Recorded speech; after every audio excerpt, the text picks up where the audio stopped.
Hi everyone, it's Jennifer, and we're really excited for our next Her Data Learns. Danushki, do you want to introduce our special guest today? Yes, absolutely. Today we have Kimberly Scott. She's one of the Tableau data community members that we have both actually met. So it's so exciting to have you. Kimberly is a Tableau Public Ambassador.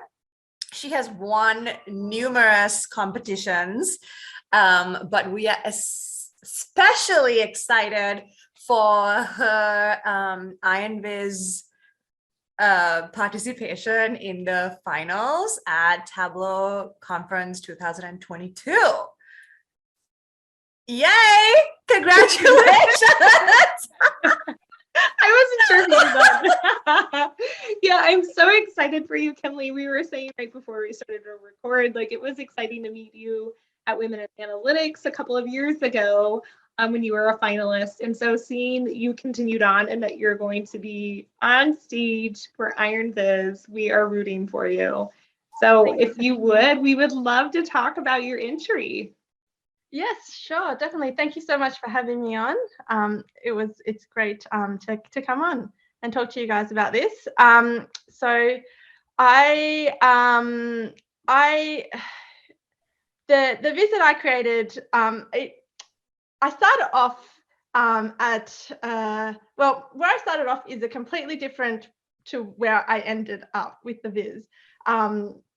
Which is, normally what happens when you're designing a viz. You start off with an idea and then you go on and you're like, oh, I don't really like this. It doesn't look good. I can't get enough data. And then, it ends up being in a different place than where you started off. So when I first was researching what topic I could viz about, I wanted to focus on, something local, something Australian, something that might not, get widely showcased within the Tableau community. So I came up with the idea of visualizing the winners of Australia's Archibald Prize. And that's a portrait prize here in Australia, which like the entries and the artists who enter are just phenomenal. Like the artwork is just absolutely amazing. And I thought this is a really great way to kind of showcase Australian art. So I gathered all the data. And then what I did was I created the map layers viz that we see in my viz. So let me just share that.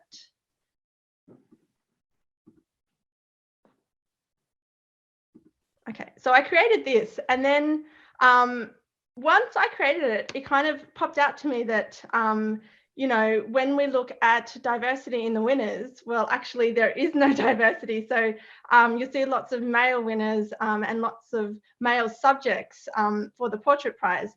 And so that kind of got me down like a rabbit hole of, okay, there may be some diversity lacking in the art world. So where else can I see, a lack of diversity? What else can I look at? And then I started kind of doing a bit more research, and then I came up with a whole bunch of reports and data sets to kind of support the theory that there may be some diversity lacking. And so that's how this viz was born. I kind of ummed and ahed a bit about including the this map layer visualization. And I did so many versions, taking it out, putting it in, moving it around.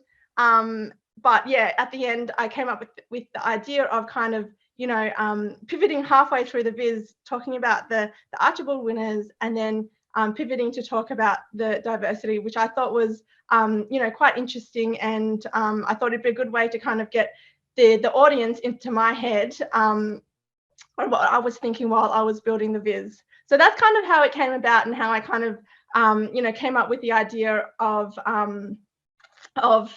diversity in the arts, and yeah, how it all came together. I love it. Yeah. So this the map layers.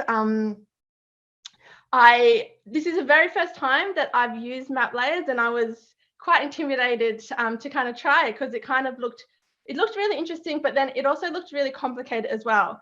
But I did come across a really good blog article by Priya, who talked about how she put together her viz for her, I think it was a decade of the movies, which was this really beautiful kind of black and white viz that used map layers to showcase different movies of the decade. So I walked through her viz, and she kind of breaks it down really nicely in terms of, like, you know, putting together the images and how to structure the data sources. So she used Figma to kind of put together all of the images, but I really suck at Figma. I've tried to use it, and I just didn't find it fit for my purpose. So I went, you know, with the trusty pen and paper, but in this case, you know, my iPad and my Apple Pencil, and I hand drew all of these symbols, and then I just imported them into Tableau to kind of create this viz. But what, by the way, I'm sorry, Kimberly, like that itself is just mind blowing that you created this, like hand drew the symbols for this, because it's for art. So what a wonderful way to like put yourself into the viz. Anyway, yeah, exactly. And I thought, you know, the subject matter of art, you know, let's get in there and draw some stuff. So most of the images and stuff in my viz is hand drawn, because like I said, I suck at Figma. I suck at any other kind of you know, graphic design tool. So and you'll notice in some of my other vizes, like most of those images are hand drawn as well. Can I ask you what made you pick these shapes? Yeah, that's a good question. It was pretty much trial and error. Like I said, this is the first time I tried it. I didn't know what it was going to look like. I didn't have an image in my head of what I wanted it to look like. So I went in and I drew some stuff, and I brought it into Tableau, and I kind of moved things around. I changed colors around until I kind of came up with something that I was happy with. But yeah, it's pretty much just me kind of playing around with it. So I didn't really have an end goal in mind. I didn't really have an image of what I wanted it to look like. And I love that you create things like that organically, because we've talked to a lot of people in the community that have this gift of being able to like see it as they're before they create it, right? They sketch it out and they have this idea. But I can so relate to just like you let it take its own shape. Go with the flow. And you kind of, and you just yeah, exactly. And I think that way you're not disappointed that it doesn't turn out how you pictured it. And sometimes it can kind of turn out better than you expect as well. Love it.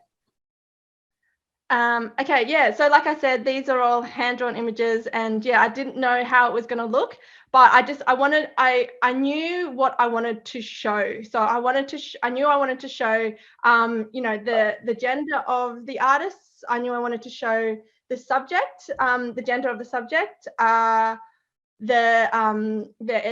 ethnicity of both the artist and the subject, as well as the occupation of the subject. So the whole thing with the Archibald Prize is that the subject, there's specific rules as to who you can paint, and there's a list of like you know, occupations.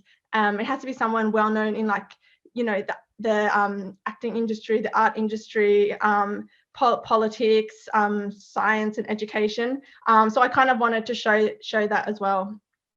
So I knew what I wanted to show, but I didn't know how I wanted to show it. So I guess, you know, the first thing I kind of did was I read through Priya's blog post, and then I went into kind of structure the data. And now this was also a trial and error, because I didn't know, you know, how big it was going to look.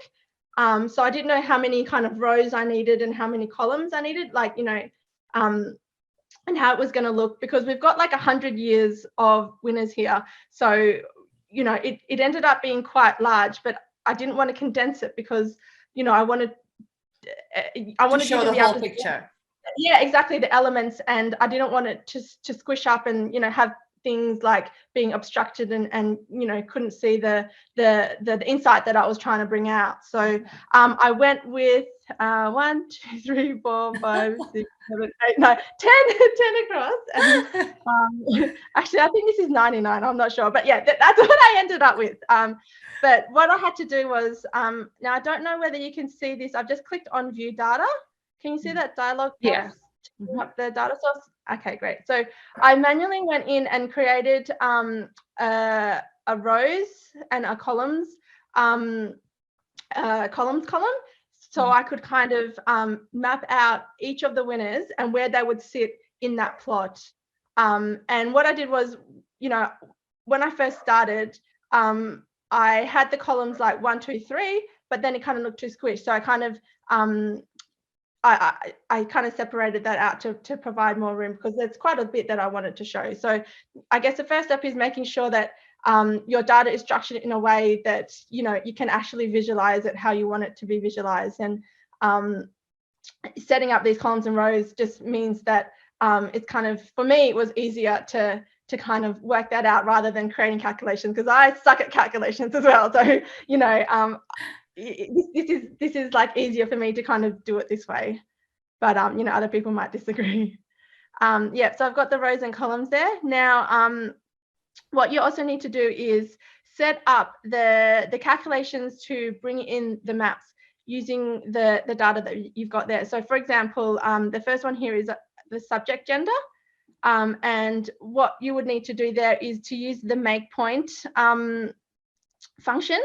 And you bring in the rows. So this is the rows from the data set that I just showed earlier. And then this number here is where you kind of want it to sit in the viz, or in the kind of its little section. Now, this is again trial and error, because you know, you kind of want it to, when I first started, I think I had everything at like 0 or 1, and it was all overlapping. So I went in and kind of moved things around until it kind of looked where I wanted it to be. So for instance, if I change this to like the subject gender to like 5, you'll be able to see that it kind of moves it kind of moved it all down. Yeah. So you're able to play with the placing. Yeah. So that number there is it tells Tableau where to kind of place it. And then you can move it up or you can move it down. But yeah, it's just, for me, it was trial and error, because like I said, I didn't know how I wanted it to look. So I was kind of like going in and moving things like 0.1, 0.1, 0.1 until it kind of got to where it ended up being. And then, you know, once you've got your the calculation set up for every single element you want to see. So like I said, I wanted to show gender, artist gender, subject gender, artist ethnicity, subject ethnicity, and then occupation. So I created a calculation for each of those. And then really it's just a matter of dragging it into this add marks layer. So I'm going to drag it in. I don't know what's going to happen. It's probably just going to override what I've got there. And then it will add it here. And then because it's a map, it thinks it's a map. It creates that longitude and latitude up here. And then what I've done is, and Priya talks about this in her post, is that you've got to turn off the map layers. So otherwise you'll see a map of like the world map. Right. I can't remember where it is. Map layers. Yeah. So you just kind of have to. I washed everything out 100%. I took off all the map layers because otherwise, like if you put it back in, you can kind of see it's trying to add in the world behind it. World, yeah. So you kind of have to turn that off. So I don't know. Maybe they need to come up with another term for it because it's not really. But it's a great way of tricking it, you know, where you're telling it, hey, this is the geographic field, even though it's really not. Yeah, exactly. And then once you've dragged that in, you can pull in, you know, the stuff that you normally would put in for a viz, you know, if you want to color code it. All my images were, I think they were done in black. So if I take that away, you'll probably see that, yeah, it'll turn to black. So what I did was I used the inbuilt, you know, I pulled in subject gender into the color, and then I selected the color that I wanted in Tableau. So, and that way, you know, it was kind of easier for me to work around color palettes, because I didn't have a color palette in mind. Like I said, I didn't know what it was going to look like. So drawing it in black, bringing it in and using Tableau to kind of play around with the colors really meant that I could kind of customize the color as well, rather than, having to go back to the iPad and redrawing it, recoloring it, and then bring it back in. And then, so you can bring in your text and then all the tooltip stuff. So it's once you kind of get started, it's really quite easy. But I think, it can be intimidating before you jump into it. But I think, I use Priya's blog post, but I think there's quite a few other posts out there that talk about map layers. So they're the map layers. Amazing. I feel like it was so fun to explore it and to understand, what the heck do all these little things mean? Like, it's so intriguing. And then you're like, oh wait, all of these have its own meaning, and the fact that you've done it with such simple shapes that anyone can draw is pretty phenomenal. Yeah, and I think it was art itself. You could have picked a lot of traditional style charts, but it was an art piece of itself, describing art. And I think it was kind of the theme as well, because everything else in the viz, and you'll see, like, I use line charts and bar charts, and there's nothing revolutionary in there. So I kind of wanted to kind of experiment with that map to give it a bit of interest, I guess, rather than just having your boring line charts and bar charts. Amazing. I love it. And just everything you do, I'm such a big fan, because I think everything that I see you do, there is such, like, that's Kimberly. Like, I know that Kimberly did that. There's such attention to detail and such and so clean, always clean, just so beautiful clean. And beautiful. Like, how? Yeah. But when you look at it, you're like, okay, it's just a bar chart. Like, why do my bar charts not look like this? This is not okay.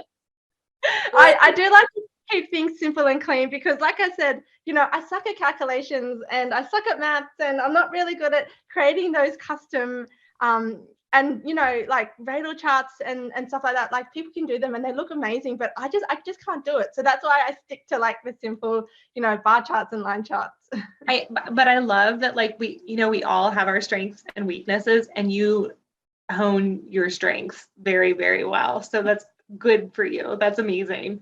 So, like, I know you can't share details, but Iron Viz finalists, we're very excited for you. I know we're excited to be in person at conference. How are you feeling? Are you excited? I'm excited. I'm a little stressed, very nervous. But I think, so, we've got the data, and I think I've got a story. I think I've got a good story, but just kind of pulling it all together to kind of make it make sense. It will get there, but just a lot of work between now and then. Yeah. And have you been to a conference before? I know I haven't, so we met previously. So I haven't been to an in-person conference. So obviously the last two ones were virtual, which I was able to kind of participate in, like, every now and then, just because it's very hard to kind of get, into the spirit of things when it's virtual, and when you've got, like, other work going on at the same time. So this will be my first in-person conference. So I'm really looking forward to meeting everyone and seeing you guys again in person. Yay. And, like, more than... Sorry, go ahead. No, go ahead. I was gonna say, are you going to be coming to Columbus for the Women in Analytics conference as well?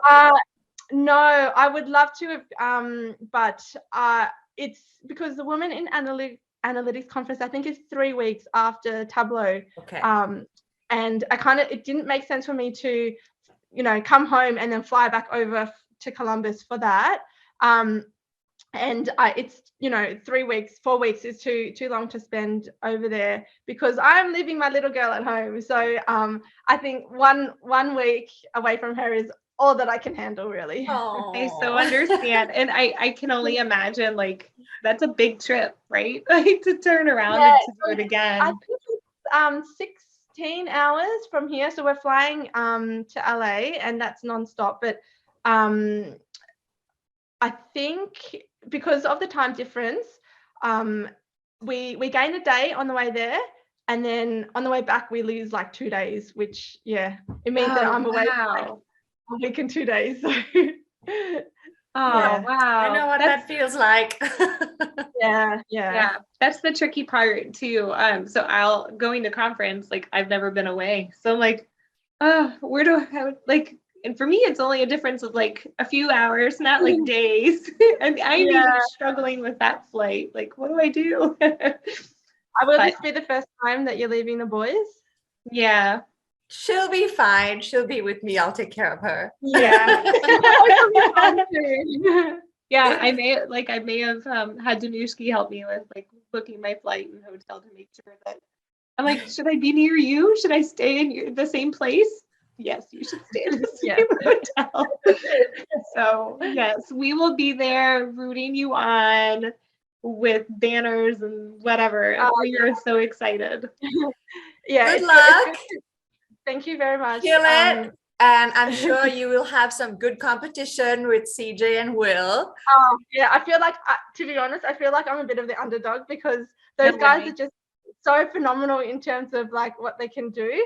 And like I'm just, coming into this kind of having like no expectation whatsoever of winning or like even making the finals. Like that was such a that was such a surprise when I found out. I think you are so immensely talented, Kimberly. You're gonna knock their socks off. You like, I think not to say that Will and CJ aren't. Like I think the world of all three of you, but I think this is going to be an exciting Iron Viz to watch.